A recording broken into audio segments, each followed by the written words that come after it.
Herkese merhabalar. Pembe Modelem YouTube kanalıma hoş geldiniz. Bugünkü videomda sizlere bonbon şekeri tulum modelinin yapım aşamalarını anlatacağım. Modelimiz robadan başlanıyor. Daha sonra kollarımız, bedenimiz, bacak bölümümüz ve kapşon bölümümüz olarak devam ediyor. Ben kolda ve bacakta farklı bir renk tercihi yaptım. Daha güzel olacağını düşündüğüm için. Ama sizler isterseniz yine kullandığınız rengin devamı olan renkle de örebilirsiniz burayı. Ben bu şekilde tercih ettim. Sizlere de alternatif olsun diye bu şekilde yaptım. Kapşonumuzu, bedenimizi, tulumumuzu bu şekilde bacak bölümümüzü bitirdikten sonra ilmek çıkartarak örüyoruz. Tulumumuz hemencik ölçülerini vereyim size. Ölçelim hemencik. 27,5-28 santim, yani bir yaş ölçüsünde tulumumuz. Robamızın ölçüsünü verelim. Hemen 16 santim. Kol boyumuz katlanmış şekilde 31 santim. Açık şekilde de verelim. Açık şekilde 34 santim. Hemen tulumumuzun tam boyunu verelim. Ölçülerini vereyim. Bacak kısmı katlanmış şekilde 62 santim. Roba altından, kol altından itibaren 50 santim bacak bölümüne kadar. Şuradaki bedenimizi de ölçelim. 27 santim bacak A kısmına kadar 27 santim. Kapşonumuzu ölçelim bir de son kez. Kapşonumuzda 23 santim olacak şekilde yaptım. Bu da bize bir yaş ölçülerini vermekte. Kullandığım şiş numarası 4 numara. Sizler her zaman söylediğim gibi elinizin sıkılığına ve gevşekliğine göre ayarlayabilirsiniz. İp olarak da ben Kartopu Baby One kullandım. Numarası örmek isteyenler için aynı numarayla örmek isteyenler için K1763. Bu ipten 4 adet ip gerekli tulumumuzu örmek için. Bu uç kısımlarında aynı ipin beyazıyla ördüm. Onun için de az bir miktarda ip gerekli. Kartopu Baby One 100 gram 250 metre anti-pilik özellikle bir ip. Genelde tulumlarımda, battaniyelerimde bu ipi tercih ediyorum. Söyleyeceklerim bu kadar. Şimdi hazırsak başlayalım. Kanalıma abone olmayı ve bildirimleri açmayı unutmayın lütfen. Kanalıma abone olmak tamamen ücretsizdir. Beğeni ve yorumlarınızla da beni desteklerseniz çok sevinirim. Şimdi tulumumuza başlıyoruz. Tulumumuza toplamda 76 ilmek ve 4 numaralı şişimizle başlıyoruz. Kenar ilmeklerimizi örmeden alacağız. Şu şekilde 2 tanesini örmeden ters yönde alacağız. Daha sonrasında ipimizi bu tarafa çevireceğiz ve kenar patımızı yapmak için haroşalarımızı öreceğiz.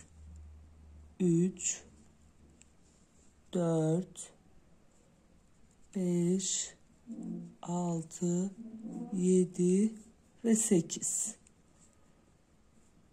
Kenar patımız için 8 tane haroşamızı ördüm.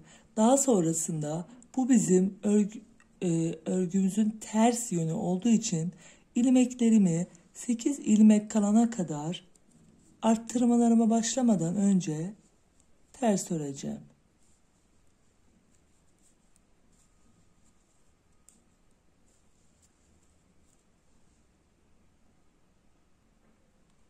Sekiz ilmek kalana kadar ördüm. Daha sonrasında haroşalarımı örüyorum.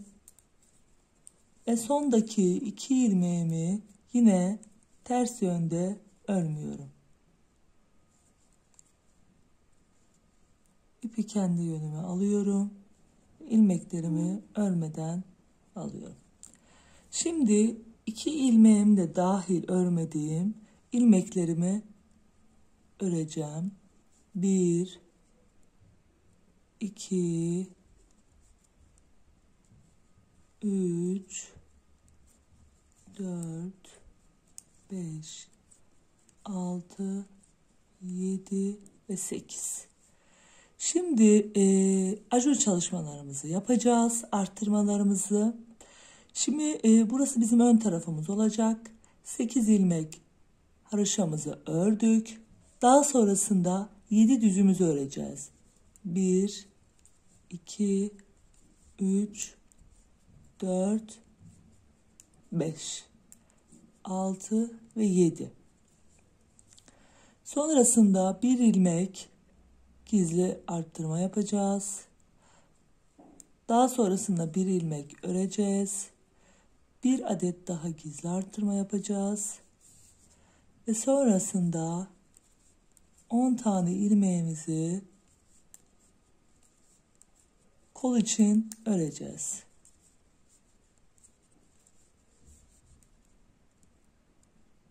İki, 4, 6, 7, 8, 9, 10. Sonrasında bir tane daha gizli arttırma. Bir ilmek örüyoruz. Bir tane daha gizli arttırma ve arka bölümümüzü örüyoruz.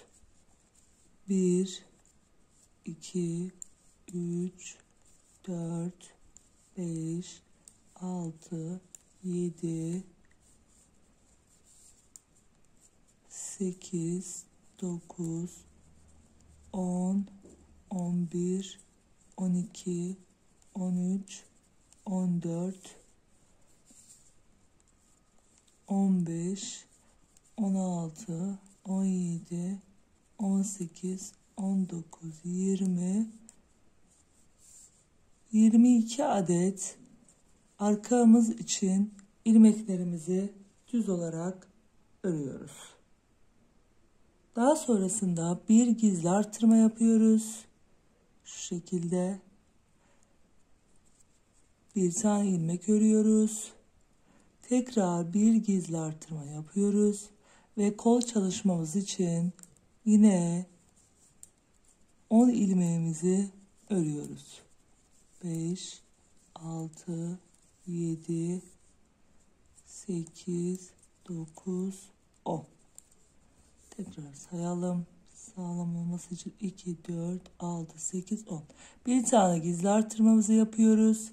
Tekrar bir ilmeğimizi örüyoruz. Bir gizli artırmamızı yapıyoruz ve 7 düzümüzü örüyoruz. 1 2 3 4 5 6 7 2 4 6 8 tane de haroşamızı örüyoruz. Kenardaki 2 ilmeğimi de örerek alıyorum.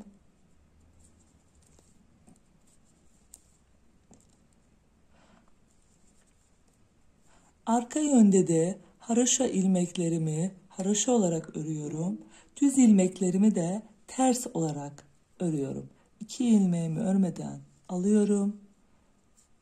Tekrar 8 ilmeğimi haroşa olarak örmeye devam ediyorum. 2 4 6 7 8. İpimi kendi yönüme, düz ilmeklerimi ters ilmek olarak örüyorum.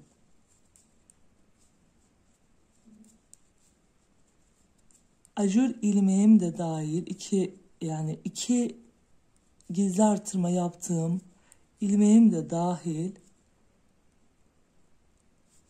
ilmeklerimin kenardaki 8'er ilmek hariç ters örüyorum.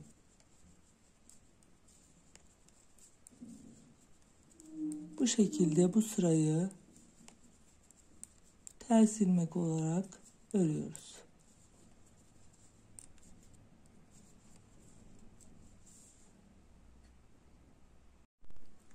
Robadaki ilk arttırmamızı yaptık. İkinci arttırmamız için 8 ilmek haroşamı örüyorum.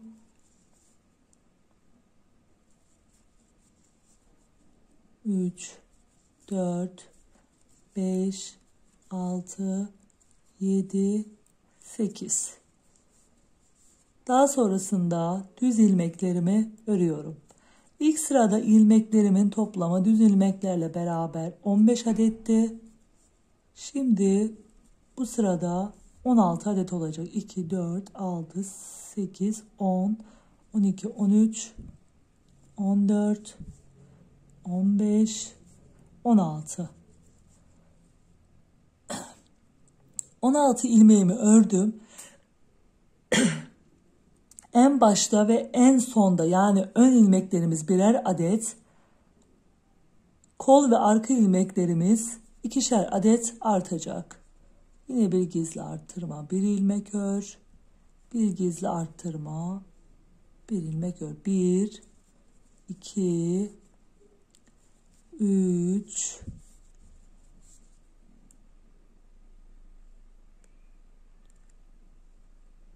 4, 5, 6, 7, 8, 9, 10, 11 ve 12. İlk sırada 10'du. İkinci sırada ilmeklerimiz 12 ilmek. Bir ilmek atıyoruz. Gizli artırma yapıyoruz. Bir ilmek örüyoruz. Bir gizli artırma daha yapıyoruz. Arkadaki ilmeklerimin 2, 3, 4, 5, 6, 7, 8, 9, 10, 11, 12, 13, 14, 15, 16, 17, 18, 19, 20, 21, 22, 23, 24. 24 adet ilmeğimi ördüm. 22 idi. İkinci sıramızda 24 oldu. Bir tane gizli artırmamı yaptım. Bir ilmek ördüm. Bir tane gizli artırma. Kolda da 12 ilmeğimi örüyorum. 4, 5,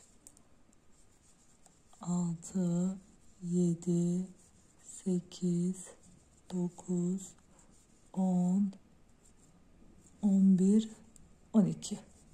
12 ilmeğimi ördüm. Tekrar bir gizli artırma. Bir düz. Tekrar bir gizli artırma. Ve ön tarafta 16 ilmeğimi örüyorum.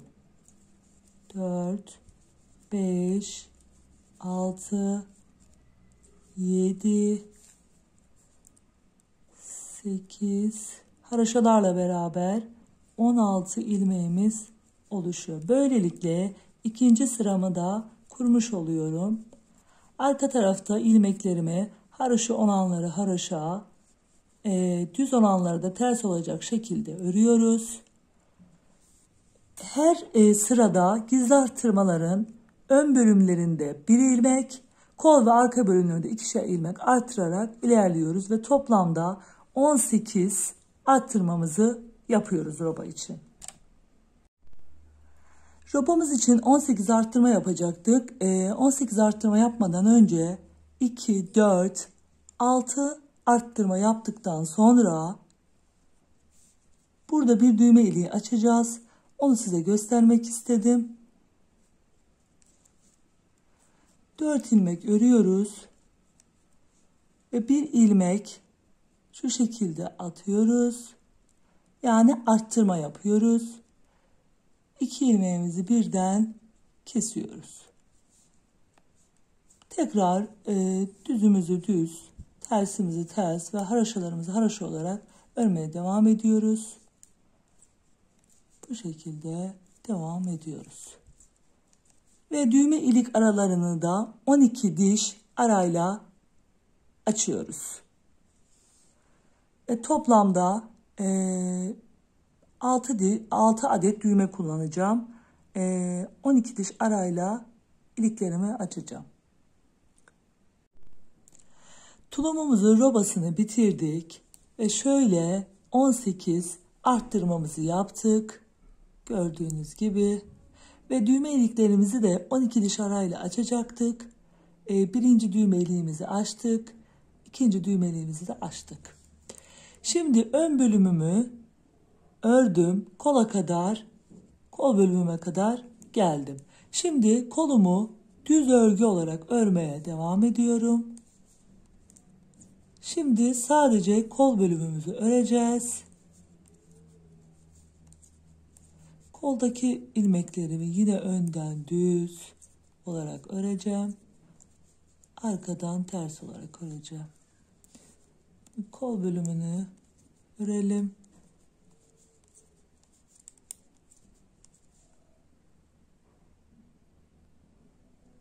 Kolumuzu önden düz olarak şu ajur yerine kadar gizli arttırma yaptığımız bir düz ilmeğin olduğu yere kadar geldim. Şurada bu düz ilmeği örmüyorum. Onu bedene bırakıyorum.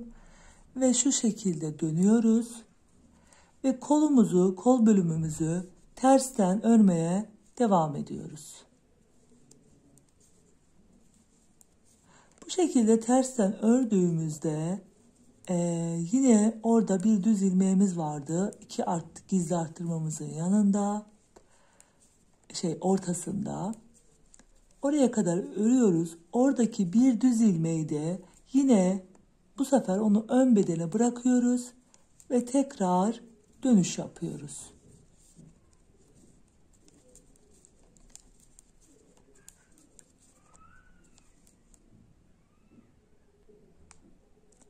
Ters ilmeklerimi de ördüm. Tekrar buradaki bir düz ilmeği yine ön bedene bıraktım ve tekrar kolu örmeye devam ediyorum. Kenardaki ilmeğimi örmeden alıyorum ve tekrar önden düz ilmeklerimi örüyorum.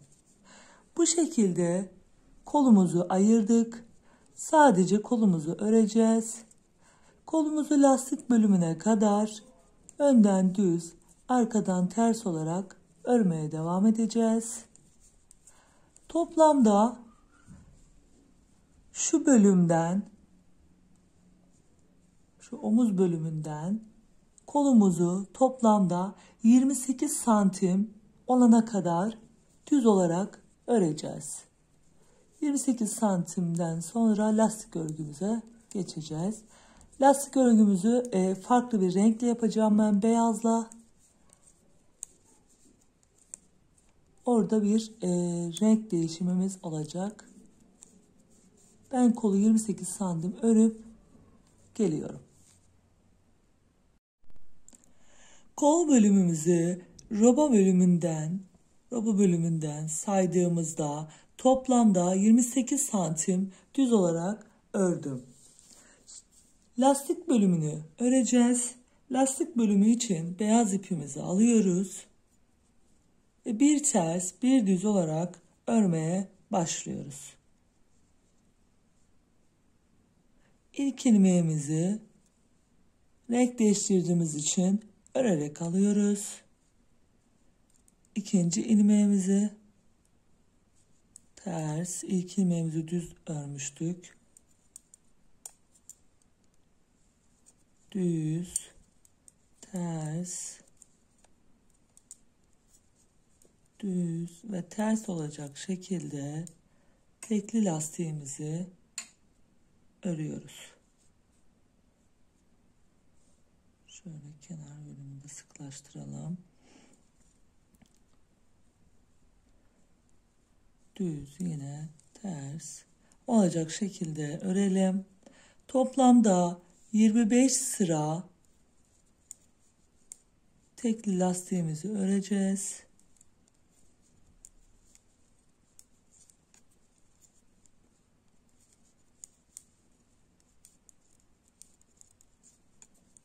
25 sıramızı örüp gelelim.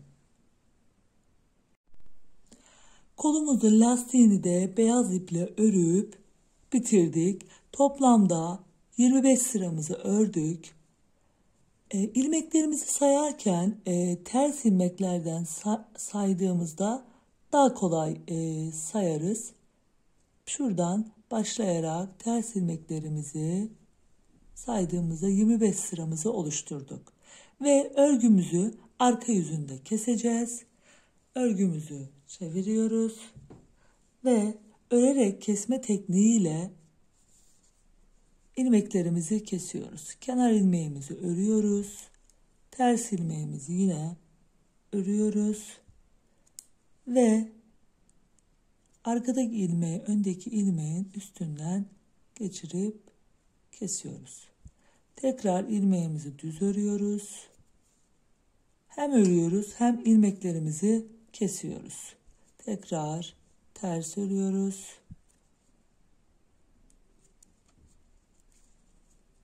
Düz örüyoruz ve arkadaki ilmeği öndeki ilmeğin üstünden geçiriyoruz.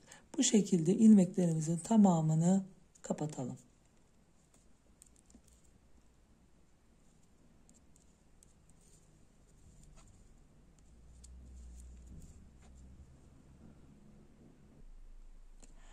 Kolumuzun lastiğini de örerek kesme tekniğiyle bitirdik. Daha sonrasında böyle katlayıp gördüğünüz gibi kullanacağız. Şu şekilde dikiş işlemini iki kolumuz bittikten ve robamızı biraz ördükten sonra yapabiliriz. Şöyle robamızı şu şekilde çeviriyoruz.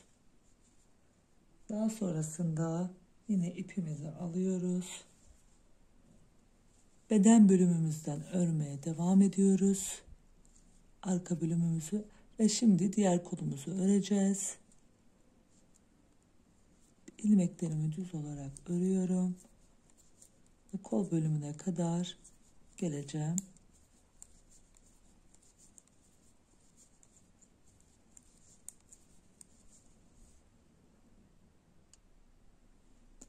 Arka bölümümüzü şu diğer kol bölümünden itibaren ördüm. Diğer kolumuzu da örüp, burası da diğer kolumuz, örüp bir ilmeğin olduğu yere kadar geldim. Bir ilmeğimizi diğer tarafta, diğer kolda bedenlere bırakmıştık. Burada da yine aynı bedene bırakıyoruz. Örgümüzü ters çeviriyoruz ve ilmeklerimizi ters ilmek olarak örüyoruz. Bu şekilde ilmeklerimizi ters ilmek olarak örüyoruz ve ikinci kolumuzu da aynı diğer kolumuz gibi öreceğiz.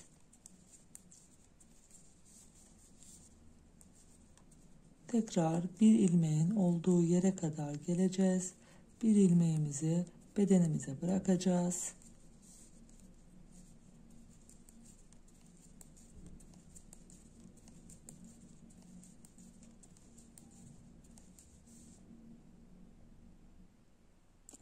Ters ilmeklerimi de ördüm kol bölümündeki. Örgümü tekrar çevirdim. Buradaki bir ilmeği de yine bedene bıraktım. Ve tekrar ipimi kendi yönüme alıp düz olarak örmeye devam ediyorum. Kenar ilmeklerimizi örmeden alıyoruz. Bu şekilde diğer kol gibi düz örgü çalışmalarımızı yapıyoruz. Lastik bölümüne kadar 28 santim roba bölümümüzün en başlangıcından ölçerek 28 santim örüyoruz düz olarak. Daha sonra beyaz ipimizi takıp 25 sıra tekli lastik olarak örüp örgümüzü ters yüzünden kesiyoruz.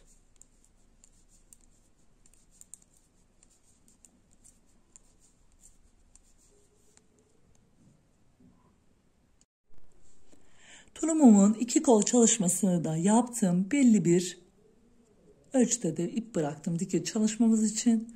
Ayrıca burada da ipimizi değiştireceğimiz için dikiş çalışmasını orada da ip bıraktım. Daha sonrasında yine ikinci kolumun olduğu yerden ipimizi birleştireceğiz. Hemen düz örgülerle örmeye devam ediyorum. Şu şekilde düz örgülerle örmeye devam edelim. Ortadaki düz ilmeklerimiz, haroşaları katmadan söylüyorum. 114 ilmek oldu. 3 ilmek arttırım çalışması yapacağım ben. Toplam 117 ilmeğe ilmeklerimi çıkartacağım. Onları da kol altından 2 tanesini yaparız. Bir tanesini de herhangi bir yerden gizli arttırma çalışması yapalım.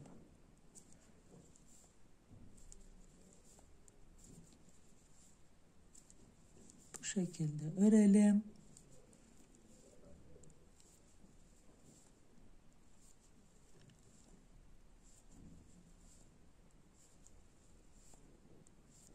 Haroşalarımızı haroşa, düz örgülerimizi düz olarak örüyoruz. Kenar çalışması da yapacaksak eğer onları da önden düz örüyoruz. Arkadan örmeden alıyoruz. Arkadan ters ilmeklerimizi de ördük. Devam ediyoruz. Kol bölümümüze geldik. İpimizi sıkılaştıralım. Diğer tarafla birleştireceğiz. Birleştirmeden önce şuradan bir ilmeğimizi ters örgü örerek arttırım çalışması yapalım. Daha sonra yine ters örgülerimizi örmeye devam ediyoruz. Diğer kol tarafımızı da aynı şekilde yapalım.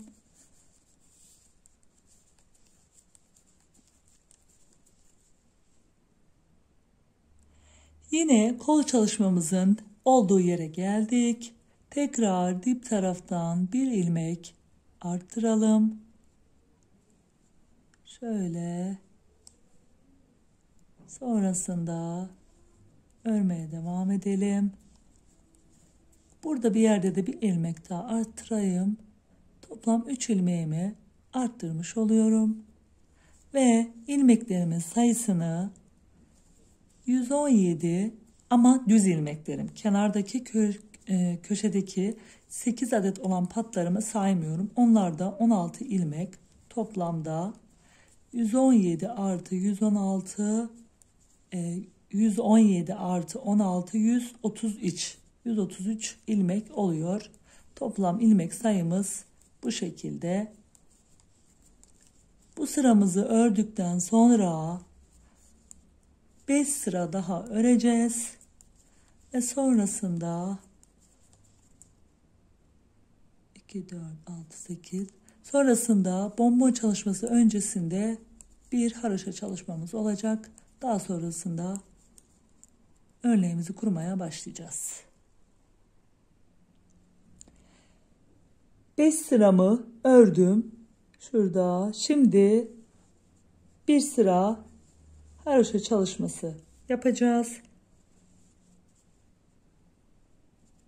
İlmeklerimizi örmeden alıyoruz. 2 ilmeğimizi. Daha sonra arkadaki ilmeklerimin tamamını düz olacak şekilde örüyorum. Sadece bu sırayı bu şekilde yapıyoruz ve bir diş haroşa çalışmamızı oluşturuyoruz. Hemen yapalım bir diş haroşamızı.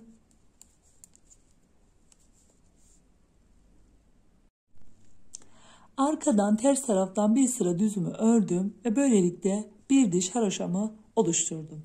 Şimdi modelimizi kurmak için ilmeklerimizi önden düz olarak örmeye devam edeceğiz. Arkadan ters olarak öreceğiz ve böylece toplamda 6 sıra ördükten sonra bonbon şekeri modelimizi kuracağız. Bu sıra bizim ilk düz sıramız olacak.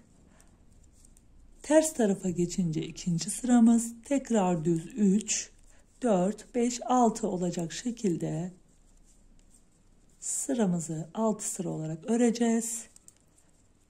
Yani 3 diş haroşamızı, kenarda 3 diş haroşa olana kadar örgü çalışmamızı yapacağız. 6 sıramızı örelim. Daha sonra modelimizi kurmaya başlayalım.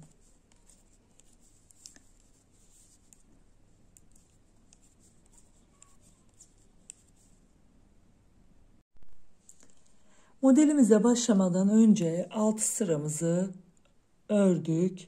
Kenardan da saydığımızda 3 diş haroşa yapıyor. Şimdi modelimize başlayacağız. Modelimiz için ilk önce yine kenar 8 ilmeğimizi örüyoruz. 2, 3, 4, 5, 6, 7 ve 8. Ve bonbon şekeri modelimiz için ilmeğimizi hemen ilk düz ilmeğimizi çıkarıyoruz. Şöyle göstereyim. Daha sonra 1, 2, 3, 4. 4 kere aşağıya doğru söküp en alttaki ilmeğin içinden geçirip bir düz ilmek olarak örüyoruz. Daha sonrasında 3 ilmek düz örüyoruz. 1, 2, 3. Sonrasında yine bir ilmeğimizi çıkarıp 4 kere söküyoruz aşağıya doğru. En alttaki ilmeğin içinden geçirip bir düz ilmek olarak örüyoruz. Yine tekrar 3 ilmek düzümüzü örüyoruz. Modelimiz bu şekilde ilerleyecek. İlmeğimizi çıkartıyoruz. Aşağıya doğru 1, 2, 3, 4 kere söküyoruz. En alttaki ilmeğin içinden geçirip bir düz ilmek olarak örüyoruz. Ve tekrar 3 ilmek düzümüzü örüyoruz. Tekrar çıkartıyoruz. 1, 2, 3, 4 ve tekrar bir düz ilmeğimizi örüyoruz. 3 düz ilmeğimizi örüp tekrar bonbon şekeri modeli için ilmeğimizi çıkartıp 4 kez söküp en alttaki ilmeğin içinden geçirip bir düz ilmeğimizi örüyoruz. Modelimiz bu şekilde. Sıra sonuna kadar bu şekilde ilerleyeceğiz. En sonda, sıra sonunda en sonda bir düz ilmeğimiz kalacak. O bir düz ilmeğimizi de diğer tarafta olduğu gibi aşağıya doğru söküp yine bonbon şekeri modeli yapacağız. Ve daha sonrasında 8 haroşamızı örüp bu sıramızı bu şekilde bitireceğiz. Sıramızı, modelimizi, ilk bonbon şekerimizi bu şekilde kurduk. Şimdi arka tarafa, ters tarafa geçiyoruz. Ters tarafta ilmeklerimizi, haroşalarımızı yine haroşa olarak örüyoruz. İki kenar ilmeğimizi örmeden alıyoruz. Ve diğer ilmeklerimi ters olarak örüyorum. 2, 4, 6, 7, 8. Diğer ilmeklerimi ters ilmek olarak örüyorum. Bonbon şekeri modelimizi kurduğumuz sıra bizim ilk düz sıramız oluyor. Arkaya geçtiğimizde şu an ikinci sıramı örüyorum. 4 sıra daha, yani bonbon şekeri modelimizi kurduğumuz sırayla beraber toplam yine 6 sıra öreceğiz. Ve her 6 sırada bir modelimizi kuracağız. Şimdi ben 6 sıramı öreyim ve ikinci bonbon şekeri modelimizi kurmak için geleyim.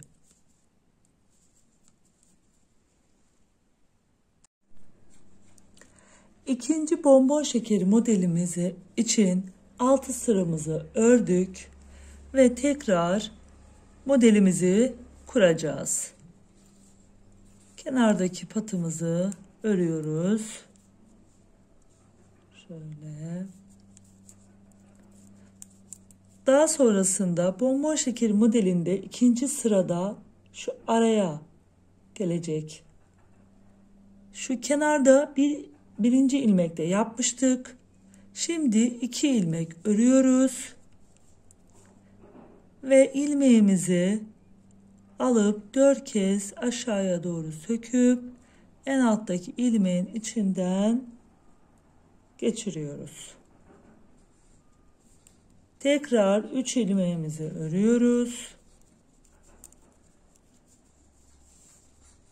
Tekrar bir ilmeğimizi şu şekilde söküp 1, 2, 3, 4 en alttaki ilmeğin içinden geçiriyoruz. Modelimiz bu şekilde ilerleyecek. 3 düz ör ve bir sök şeklinde ilerleyecek. Tekrar 4 defa söküyoruz. En alttaki ilmeğin içinden geçirip düz bir şekilde aradaki söktüğümüz ilmekleri toplayarak örüyoruz. Ve tekrar 3 düzümüzü örüyoruz. Bu şekilde ikinci bonbon şekeri modelimizi de kuruyoruz. Şimdi ikinci sıramızda 2 ilmek örüp kurmuştuk şu şekilde ve alttaki bonbon şekeri modelimizin tam ortasına 3 ilmeğin ortasına denk gelecek şekilde modelimizi bu şekilde kuruyoruz. Tekrar bu sırayı bitiriyoruz. Bu sırayla beraber toplamda 6 sıramızı örüyoruz. Üçüncü bonbon şekeri modelimize geldiğimizde yine birinci ilmeğimizi de söküp daha sonrasında 3 ilmek örüp yine aralara denk getirerek bonbon şekeri modelimizi bu şekilde ilerliyoruz. Modelimiz o şekilde ilerleyecek. 3 ör, 1 sök. Kenarlarda birinci ilmeğimizi bir sırada, diğer sırada da 2 ilmek ördükten sonra modelimizi kuracağız. Bedenimiz için yine 12 diş arayla ilmeklerimizi açmıştık. Toplamda 6 adet düğme iliği açacağız. Onları da 12 diş arayla açacağız. Bu şekilde bedenimizi ilerletelim. Bedenimizi her 12 diş arayla 6 düğme iliği açarak ilerlettik. Toplamda bonbonlarımızı sayalım. Çaprazlama olarak 1, 2, 3, 4, 5, 6, 7, 8, 9, 10, 11, 12, 13, 14, 15, 16. 16 adet bonbonumuzu yaptık. Yine daha sonrasında 6 düzümüzü ördük. Burada şimdi yine bonbon çalışmamızı yapacağız. Ayrıca ağ birleştirme çalışmamızı yapacağız. Bu şekilde 6 adet 1, 2, 3, 4, 5, 6 adet düğme iliğimizi açtık. Daha sonrasında 2, 4, 6, 8 adet haroşamızı da ördük. Şimdi önde şöyle üst üste koyduğumuzda düğme iliği bölümümüz üst tarafa gelecek şekilde ağ birleştirme çalışmamızı yapacağız. Arkadaki 7 ilmeğimizi şöyle bir şişe geçirelim. Herhangi bir şişe. Şöyle bir şişe geçirelim.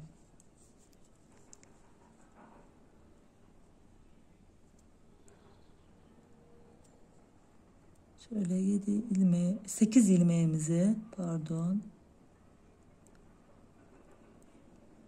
şöyle 8 ilmeğimizi başka bir şişe geçirelim. Daha sonrasında bunları karşılıklı olarak şu şekilde tutalım. İpimizi alıp şöyle şişin diğer tarafına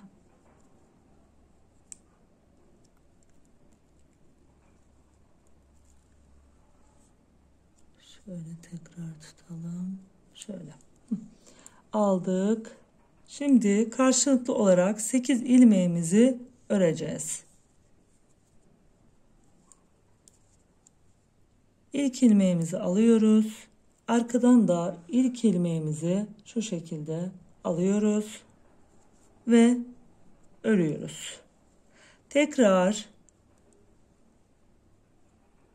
ilmeğimiz kaçırdık.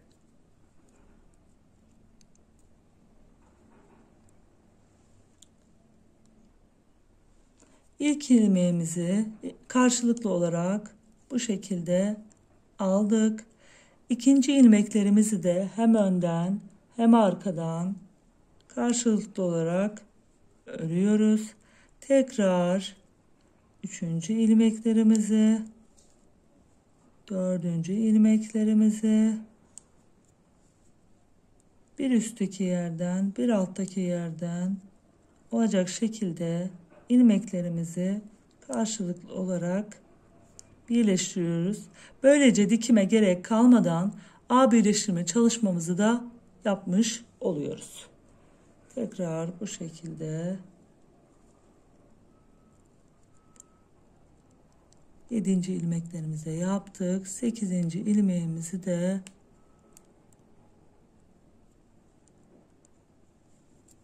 birleştirdik. Bu şekilde ağ çalışmamızı birleştirmiş olduk. Gördüğünüz gibi yuvarlak bir şekilde şimdi örmeye devam edeceğiz.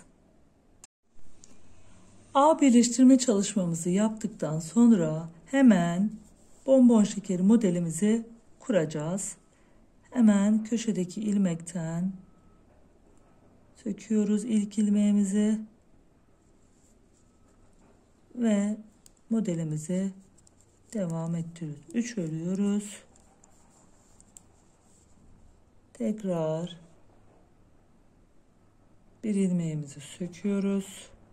4 kere aşağıya doğru ve en alttaki ilmeğimizin içinden geçirip düz ilmek olarak örüyoruz. Tekrar 3 ilmeğimizi örüyoruz. Tekrar yine 4 defa söküp en alttaki ilmeğimizin içinden geçiyor. Bu şekilde bu sıramızı yine şu bölüme kadar gelip modelimizi de kurarak gelelim. Şimdi A bölümünde arttırma çalışması yapacağımız için ilmekleri bu şekilde ben işaretler koydum. Şimdi buradaki 8 ilmeğin 3'ünü bir tarafa, 3'ünü diğer tarafa ayırdım. Ortada 2 ilmek bıraktım. Daha sonrasında buradaki 3 ilmekle beraber dönüyoruz. Buraya kadar toplam 60 ilmeği sayıp arttırmasını koydum. Ortada 3 ilmeğim kaldı. Bu 3 ilmeğin bir tanesini keseceğiz. 2 ilmek üzerinden arttırma çalışmamızı yapacağız. Yine bir tane işaret koydum.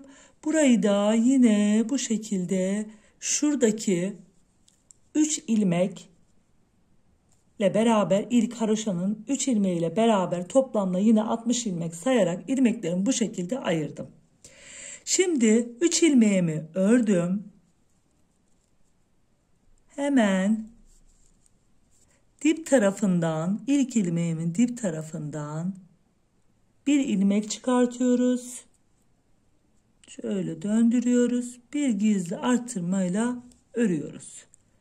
Bu bizim ilk ilmeğimiz oluyor. 2 3 tekrar buranın dibinden de bir gizli arttırma yapıyoruz. Şuradan ve ortada olan 2 ilmeğimizi 4 ilmek olarak örmüş oluyoruz. Şöyle. Tekrar bunu karşı tarafa geçiriyoruz. İsterseniz bunu ilmek ayraçlarıyla da yapabilirsiniz. Ben iple yapmayı tercih ettim. Örmeye, düz bir şekilde örmeye devam ediyoruz.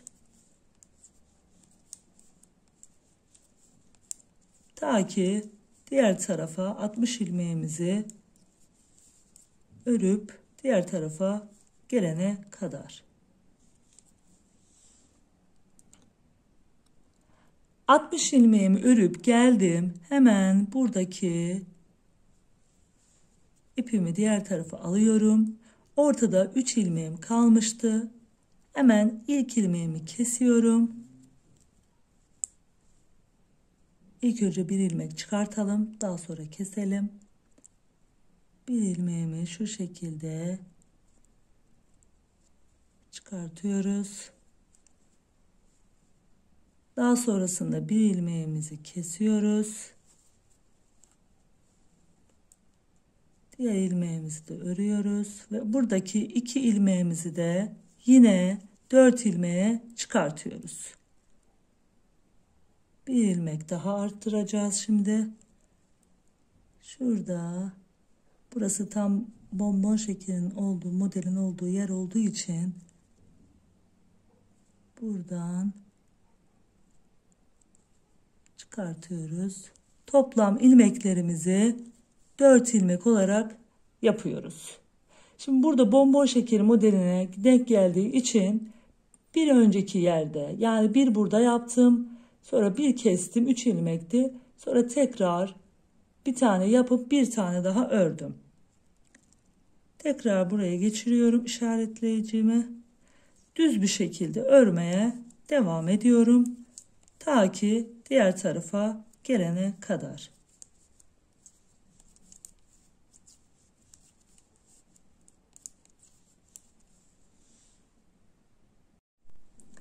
Tekrar döndüm, aynı yere geldim. 4 ilmeğimin olduğu yere ipimi alıyorum. Şu şekilde alalım. Tekrar şu ilmeğin içinden bir ilmek alıyorum.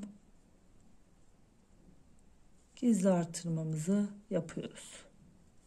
Diğer ilmeklerimi örüyorum.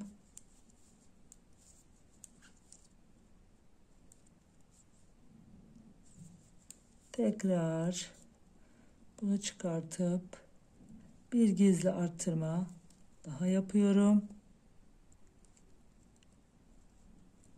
Şu şekilde bir gizli artırma daha yapıyoruz. Ve toplam buradaki ilmeklerimi 2, 4, 6 ilmeğe çıkarmış oluyorum. Yani 2 idi. Birinci sırada 4 oldu. Daha sonrasında 6 ilmeğimi çıkardım. Ve tekrar örmeye devam ediyoruz. Düz örgü olarak örüyoruz.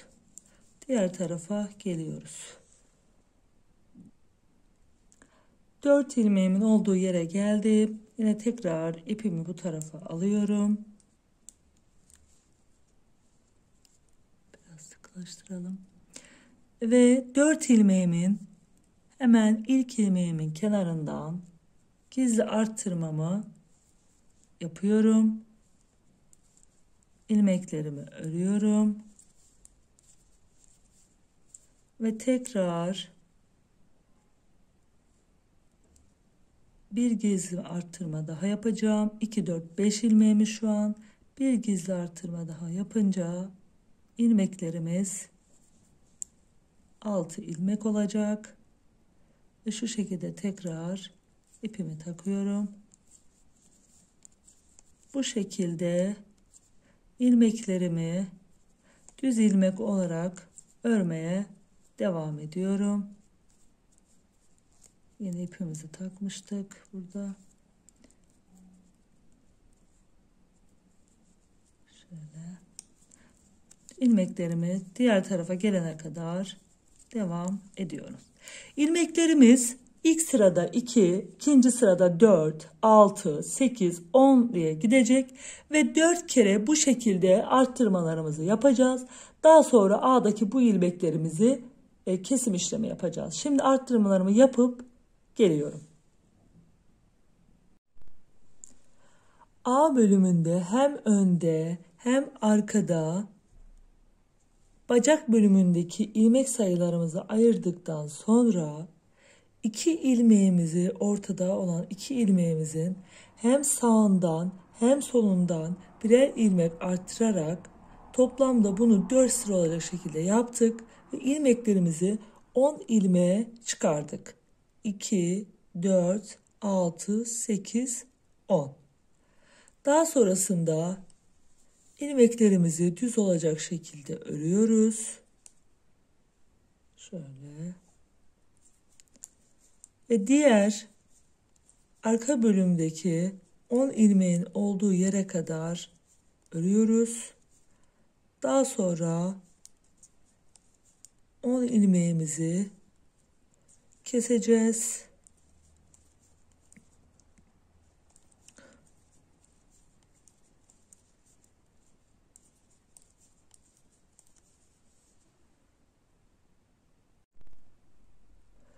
Tulumumuzun arka tarafındaki arttırdığım 10 ilmeğin olduğu yere geldim. Şimdi burada bacak bölümlerimizi ayırmak için kesim işlemi yapacağız. Hemen ilmeklerimi alıyorum. 2 ilmeğimi örüyorum. Öndeki ilmeği üstünden bu şekilde geçiriyoruz. İlk ilmeğimizi kesmiş oluyoruz. 2, 3, 4, 5, 6, 7, 8, 9 ve 10. 10 adet ilmeğimizi kesiyoruz ve düz örgümüzü öndeki 10 ilmeğimizin olduğu yere kadar örmeye devam ediyoruz. Oradaki 10 adet ilmeğimizi de keseceğiz ve böylelikle bacak bölümündeki ilmek sayılarımızı ayrı ayrı örmek için ayırmış olacağız.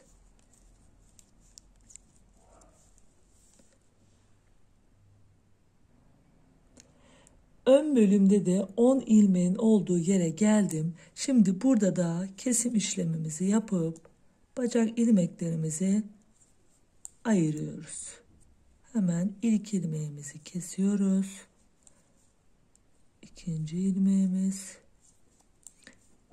3, 4,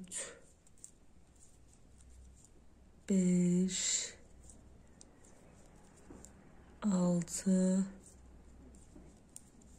7, 8, 9 ve 10. 10 adet ilmeğimizi kestik. Şöyle biraz çekeyim, göstereceğim size. Şu şekilde 10 adet ilmeğimizi kestik. Diğer tarafta da aynı şekilde. Daha sonra bu A kısımlarını bu şekilde karşılıklı olarak dikeceğiz. Şimdi bacak bölümümüzü ayırdık. İlk önce bir bacağımızı şu şekilde öreceğiz. Şu şekilde örmeye devam edeceğiz. Şimdi 5 sıra düzümüzü de, yani bonbon modelinden sonra 5 sıra bonbon modeliyle beraber 6 sıra mızı ördük. Şimdi modelimizi kurmaya başlayacağız. Modelimiz için hemen ortasına denk gelmesi için sayıyorum. 1, 2, 3. Burada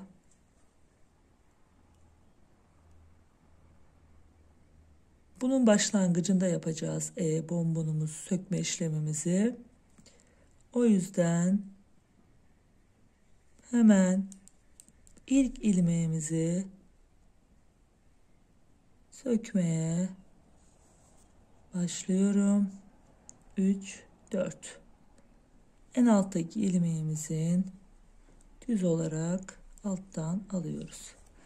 Hemen 3 ilmeğimizi örüyoruz. Yani modelimize devam ediyoruz. Hiç bozmadan bacak bölümünde modelimizi kurmaya devam ediyoruz. Yine 3 ilmeğimizi örüyoruz. 1, 2, 3, Ve tekrar bir ilmeğimizi aşağıya doğru 4 kez sökerek şu şekilde modelimizi oluşturmuş oluyoruz. Bu sırayı bu şekilde karşıya geçeceğiz. 1, 2, 3, 4.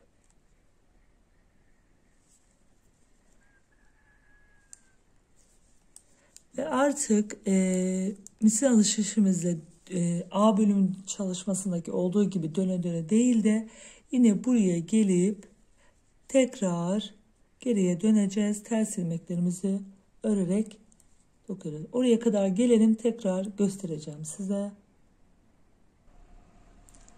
Modelimizi diğer A bölümüne kadar, kestiğimiz ilmeklerin olduğu yere kadar ördüm. Modelimi kurdum ve hemen arka sıramı dönüp ilmeklerimi ters olarak örmeye devam ediyorum.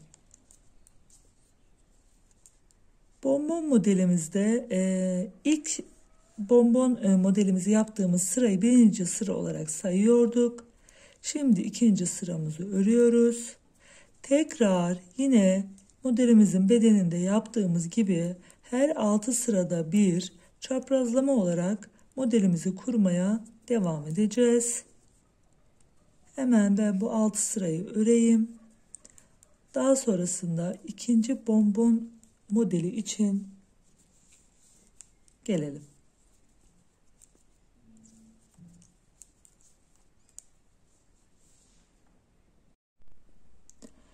Şimdi 6 sıramızı ördük. Bonbon şekeri modelimizi bu şekilde ilk bacak bölümümüzdeki ilk bonbon şekerimizi yaptık. Şimdi ikinci bonbon şekerimizi yapacağız. Hemen kenardan bir ilmeğimizi alıyoruz. Daha sonrasında orta bölüme denk gelmesi için 3 ilmek örüyoruz. Normalde kenardan 2 ilmek örüp yapardık. Yani beden bölümümüzde hemen haroşa ilmeklerden sonraki ilk ilmek bir sırada, diğer sırada 2 ilmek ördükten sonra bonbon şekerimizi kurardık.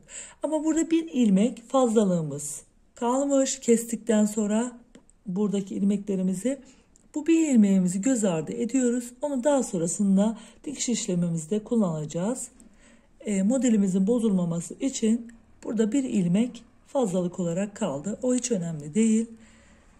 Tekrar yine modelimizin orta bölümüne şu şekilde gelmesi için 4 ilmeğimizi bir ilmeğimizi, sıradaki bir ilmeğimizi 4 kere söküyoruz aşağıya doğru ve düz olarak alttan alıp örüyoruz. Tekrar 3 ilmeğimizi örüyoruz. Bir ilmeğimizi aşağıya doğru söküp tekrar örüyoruz. Bonbon şekeri modelimiz bu şekilde bacak bölümümüzde de ilerleyecek. Şimdi ben bacak bölümünü ördükten sonra size kaç santim ördüğümü ve kaç bonbon yaptığımı söyleyeceğim. Bacağımızı lastik bölümüne kadar örüp gelelim.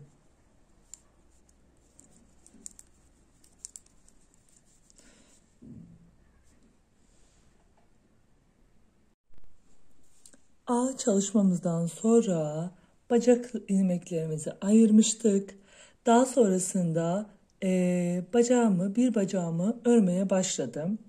Modelimi devam ettirdim ve hemen size ne kadar ördüğümü söyleyeceğim. Çaprazlama olarak sayıyoruz. Şuradan sayalım. 1, 2, 3, 4, 5, 6, 7, 8, 9, 10, 11, 12. 12. bonbonumuzu da yaptık. Düz yerden modelimizi kurduk. Şimdi arka tarafa geldik. Lastik bölümümüze başlamadan önce şöyle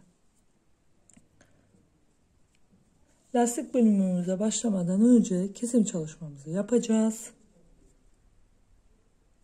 Hemen kenardaki ilmeğimizi alalım.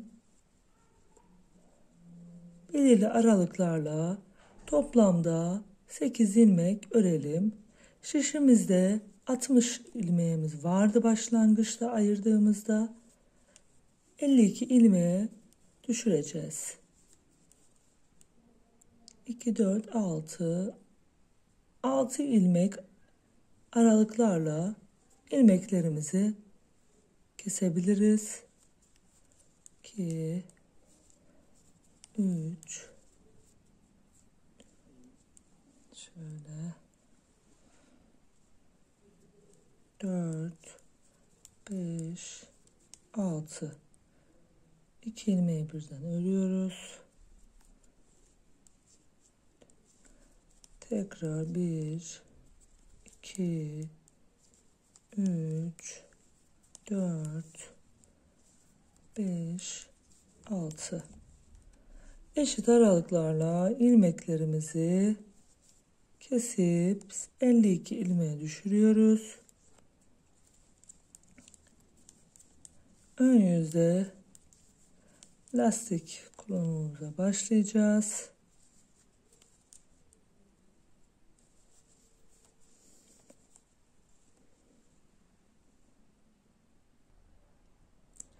Ters eden ilmeklerimizi kesip 52 ilmeğe düşürdük. Daha sonrasında aynı koldaki olduğu gibi burada da beyaz ipimizi alıyoruz. Şöyle bir dakika karıştı. Şöyle alalım. Hemen beyaz ipimizle lastik çalışmamıza başlıyoruz. Kenardaki ilmeğimizi örüyoruz. İp değiştirdiğimiz için. Hemen bir ters, bir düz. Biraz sıkalım. Bir ters, bir düz, bir ters, bir düz. Tekli lastiğimize başladık. Bu şekilde bir ters, bir düz olacak şekilde beyaz ipimizle tekli lastik öreceğiz.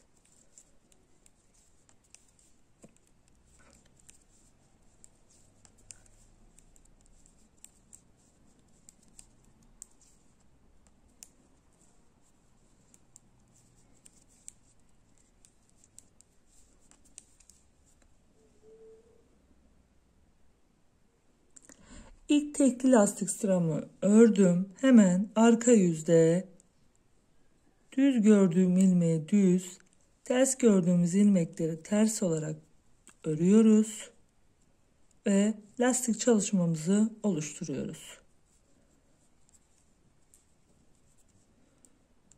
Şu şekilde düz, ters, düz, ters,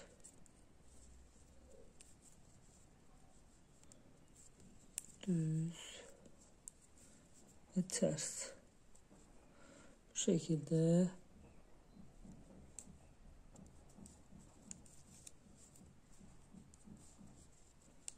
aynı kolda olduğu gibi örüyoruz. Hemen kaç sıra öreceğimi söyleyeyim. 1, 2, 3, 4, 5, 6, 7, 8, 9, 10, 11, 12, 13, 14, 15, 16, 17, 18, 19, 20, 21, 22, 23, 24, 25. 25 sıra tekli lastiğimi öreceğim. Daha sonrasında ilmeklerimi ters yönden şu yönden kesme işlemimizi yapacağız.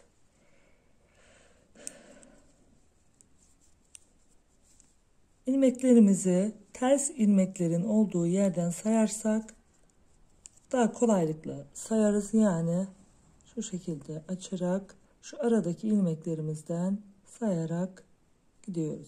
Ya da düz ilmeklerimizden saymak istiyorsak şu şekilde kenar, hemen şöyle göstereyim. Kenar bölümlerden sayıyoruz. 1, 2, 3, 4 diye gidiyor. Burada da aradan saymak için 1, 2, 3, 4. Bu şekilde 25 sıramızı yapıp gelelim. 25 sıra tekli lastiğimi ördüm. Şimdi tersten ilmeklerimi kapatacağım. Örerek kesme tekniği de kolda olduğu gibi bacakta da ilmeklerimi aynı şekilde kapatacağım. İlk ilmeğimi örmeden alıyorum. Düz ilmeğim bu benim. İkincisini ters örüyorum.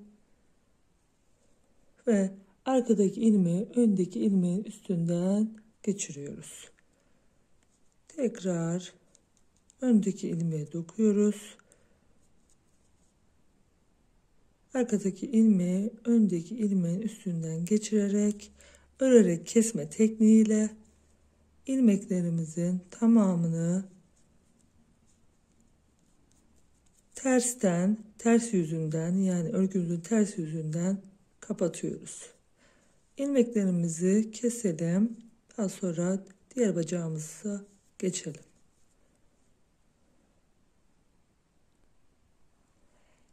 Kesim işlemimizi yaptık. Gördüğünüz gibi şu şekilde yeterli miktarda da dikim işlemi için ipimizi bıraktık. Şimdi hemen diğer bacağımıza geçiyoruz. Şöyle ipimizi alalım. Hemen modelimizi kurmaya başlayacağız. Kenar ilmeğimizi örmeden alıyoruz. Ya da ipimizi geri taktığımız için de örebiliriz. Şu şekilde ipimizi takalım. Daha sonra bir ilmek daha örüp hemen sıradaki bonbon işlemimizi yapalım.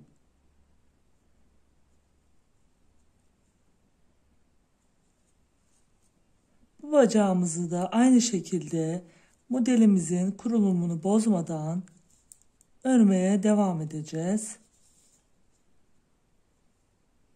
Modelimizde 3 ör 1 sök tekniğiyle ördüğümüz için eğer bacak bölümünde sökeceğimiz ilmek kenar bölümüne geliyorsa,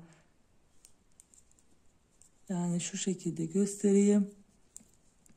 Sökeceğimiz ilmek eğer şuradaki şöyle kenar bölümüne, kenardaki ilmeğe denk geliyorsa, yani bacak ilmeklerimizi ayırdığımızda birer ilmek arttırarak hemen yanındaki ilmeğe sökme işlemi yapabiliriz. Tabii ki iki bacağımızı da eşit ilmeklerle arttıracağız.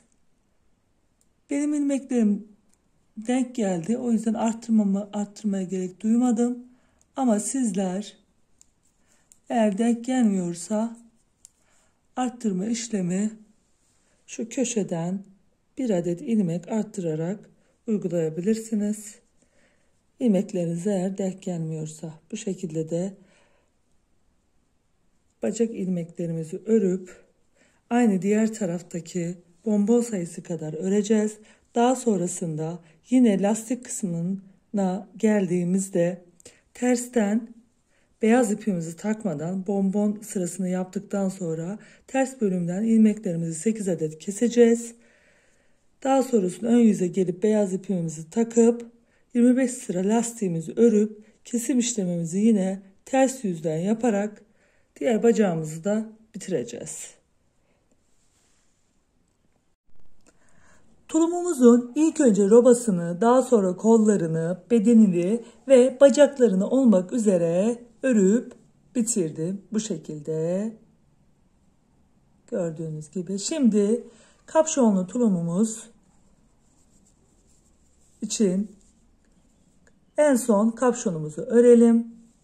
Kapşonunu ilmek çıkartma yöntemiyle tığ ile çıkartacağım ben. Ama sizler isterseniz şişle de tercih edebilirsiniz. Örgümüzün düz yüzü bize bakacak şekilde örgümüzü alıyoruz. Daha sonrasında bir tığ yardımıyla ipimizi alarak şöyle hemen şu kenardaki şuradan, şu yerden ilk 8 ilmeğimiz aynı şekilde kapşonla da devam edeceği için ilk 8 ilmeğimizi yine şu kenardaki şu şöyle alıyoruz. İlmeklerimizi bu şekilde alıp tığ yardımıyla daha sonra şişe geçireceğiz. 2, 4, 5, bir dakika, 5, 6, 7 ve 8. Zaten köşedeki haroşalarımız 8 adet. Yakamız için toplamda 76 ilmeğimiz vardı. Biz ilmeklerimizi 91 ilmeğe toplamda çıkartacağız. 91 ilmek yapmamızın sebebi kapşonumuzu zaten büyüterek yapıyoruz birazcık. Yakadaki ilmeklerimiz kadar olmuyor. 91 ilmek yapmamızın sebebi de bonbon modeline uyması için 3 ör 1 sök şeklindeki modele uyması için. Şu şekilde ilk 8 ilmeğimi aldım. Daha sonra düz ilmeklerle devam ediyorum. Şu aralara batarak ilmeğimizin bize bakan tarafındaki yerden tığımızı şu şekilde sokup alıyoruz. Sonra devam ediyoruz. Şimdi aralarda birer tane ilmek arttıracağız. Onun için şu araya bir tane batalım. Tekrar yine bize bakan yöndeki ilmeğin arasından tığımızı geçirerek şişimizin üzerine ilmeğimizi alıyoruz. Devam ediyoruz. Şimdi ajur kısmına geldik. Ajur kısmı için hem ajurun ortasına batıyoruz bir tane, hem de üstündeki bize bakan taraftaki şuradan geçirip bir tane alıyoruz. Daha sonra bir dakika, şurada olacaktı. Şöyle şuradan, daha sonra ortadaki bir ilmeğimizin arasına batıyoruz. Hemen yine bir boşluğa batıyoruz. Yine ilmeğimizin üst tarafına batıp çıkartıyoruz. Tekrar düz ilmeklerimizden devam ediyoruz.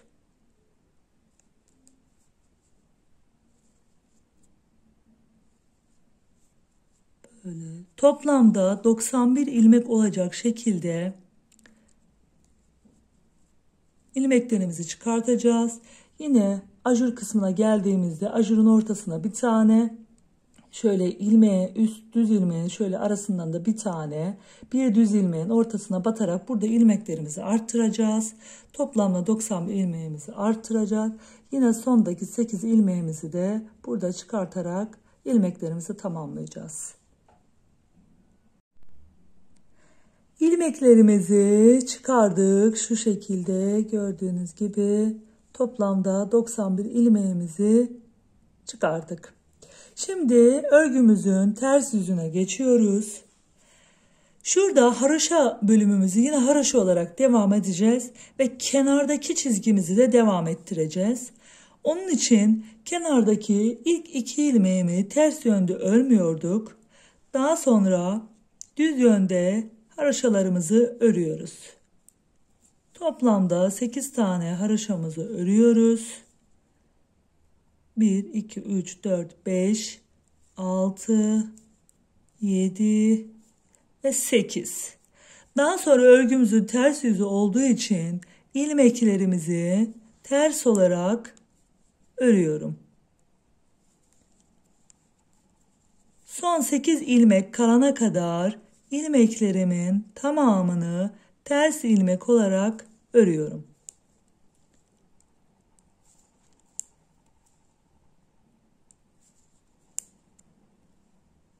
Bu şekilde ilmeklerimizi örelim. 8 ilmek kalana kadar ilmeklerimi ters ilmek olarak ördüm. Daha sonra ilmeklerimi haroşa olarak örüyorum. 3, 4, 5, 6. Son 2 ilmeğimi de örmeden alıyorum. Ön yüzde öreceğim ilmekleri. Şu şekilde ön yüze geldim. Burada örerek alıyorum 2 ilmeğimi, diğer ilmeklerimi de haroşa olarak örüyorum. Örgüme bu şekilde devam ediyorum.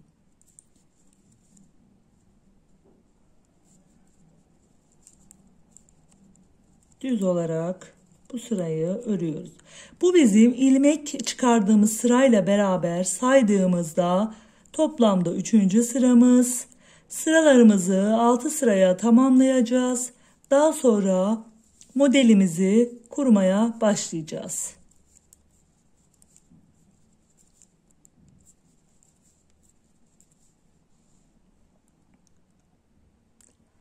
İlk bonbon çalışmam için 6 sıramı ördüm. Hemen yine şimdi kenardan ilk 2 ilmeğimi örerek alıyorum ve haroşa ilmeklerimizi örüyoruz. Ve ilk bonbon çalışmamızı yapacağız. Bedende de olduğu gibi hemen haroşanın bitimindeki ilk ilmeğimizi sökerek alıyorduk. Hemen ilmeğimizi çıkartalım. 1, 2, 3 ve 4. 4 kez sökelim. Daha sonra en alttaki şöyle şu şekilde yerden düz ilmek olarak toplayalım. 3 ilmeğimizi örelim. Daha sonrasında yine 4. ilmeğimi aşağı doğru 4 kez söküyoruz. Daha sonra en alttaki ilmeğimizi söktüklerimizle beraber toplayıp bir düz ilmek olarak örüyoruz.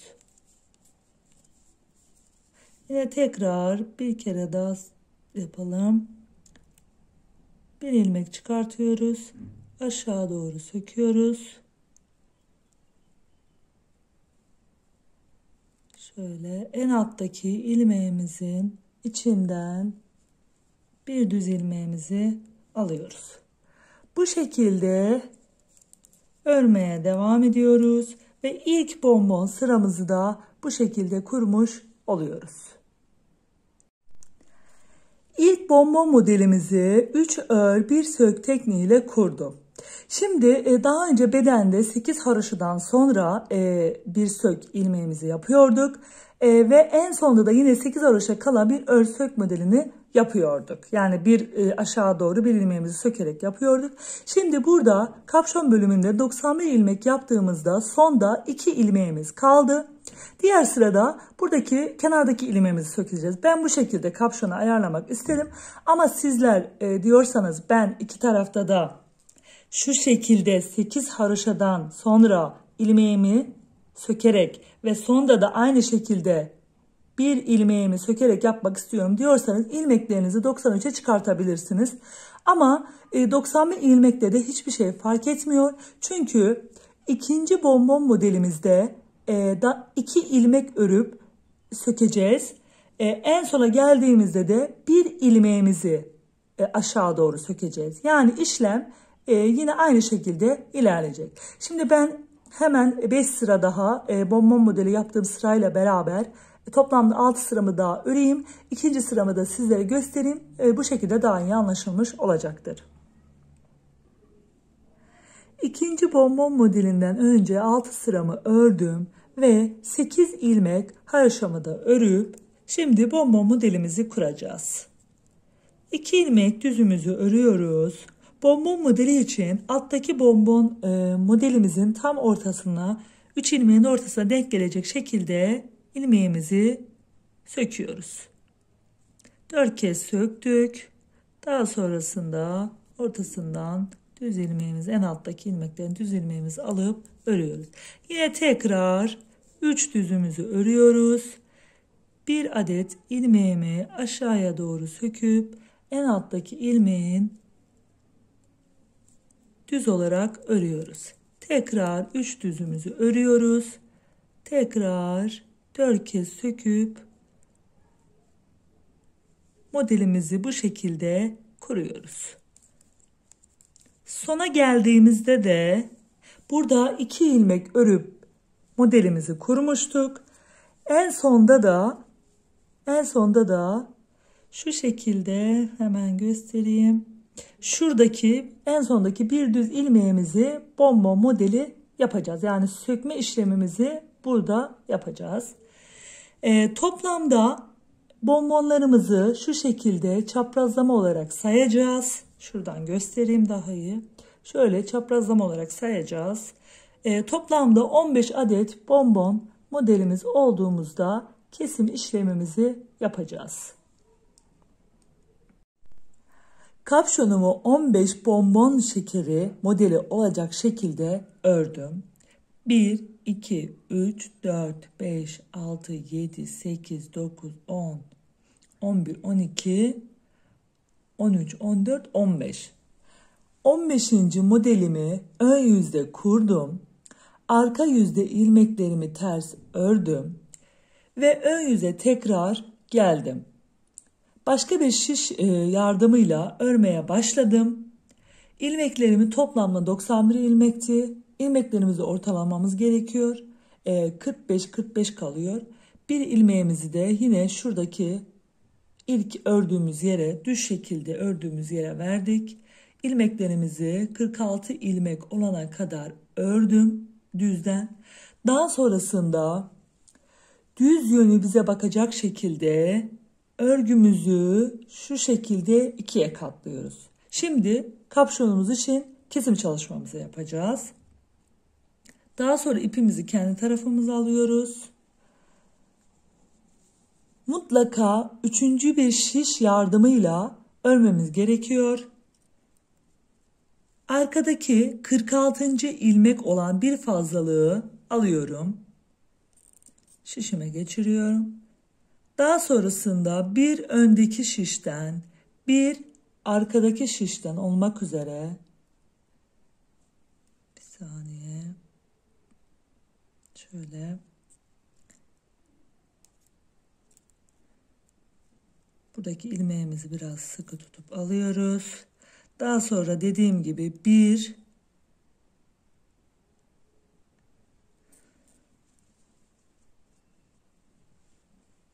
ilmeğimi düzelteyim.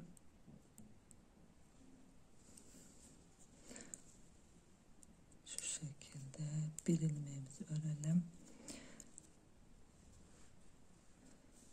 İlmeğimizi alıyoruz.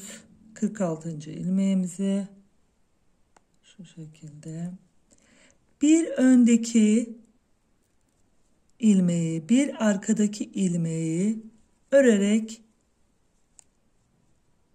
tek ilmeğe düşürüyoruz. Daha sonrasında arkadaki ilmeği öndeki ilmeğin üstünden geçiriyoruz. Tekrar 2 ilmeğimizi karşılıklı olarak örüyoruz. Öndeki ilmeği arkadaki ilmeğin üstünden geçiriyoruz. Şu şekilde. Bir öndeki şişten, bir arkadaki şişten ilmeklerimizi karşılıklı olarak alıp daha sonra arkadaki ilmeği öndeki ördüğümüz ilmeğin üstünden geçirip kesim işlemimizi bu şekilde tamamlıyoruz. Bütün ilmeklerimizi karşılıklı olarak bu şekilde keseceğiz ve kapşonumuzu bitirmiş olacağız. Şu şekilde karşılıklı olarak örüp kesiyoruz. Kapşonumuzun kesim işlemini bitirdik. Şu şekilde geldik ve daha sonra ipimizi sakladık. Kapşonumuz bitti. Şimdi tulumumuzu bitirdik ve size kollarıyla bacakları aynı yöntemle dikileceği için size bacak bölümünden dikişini göstereyim. Diğer bütün tarafları aynı yöntemle dikilecek. Karşılıklı olarak kenardaki ilmeklerimizden dikeceğiz. Şu şekilde. Şöyle yakınlaştırayım. Şuradan kenardaki ilmekten şu şekilde geçiriyoruz. Daha sonra karşıdaki ilmeklere geliyoruz. Şöyle yine dikiyoruz.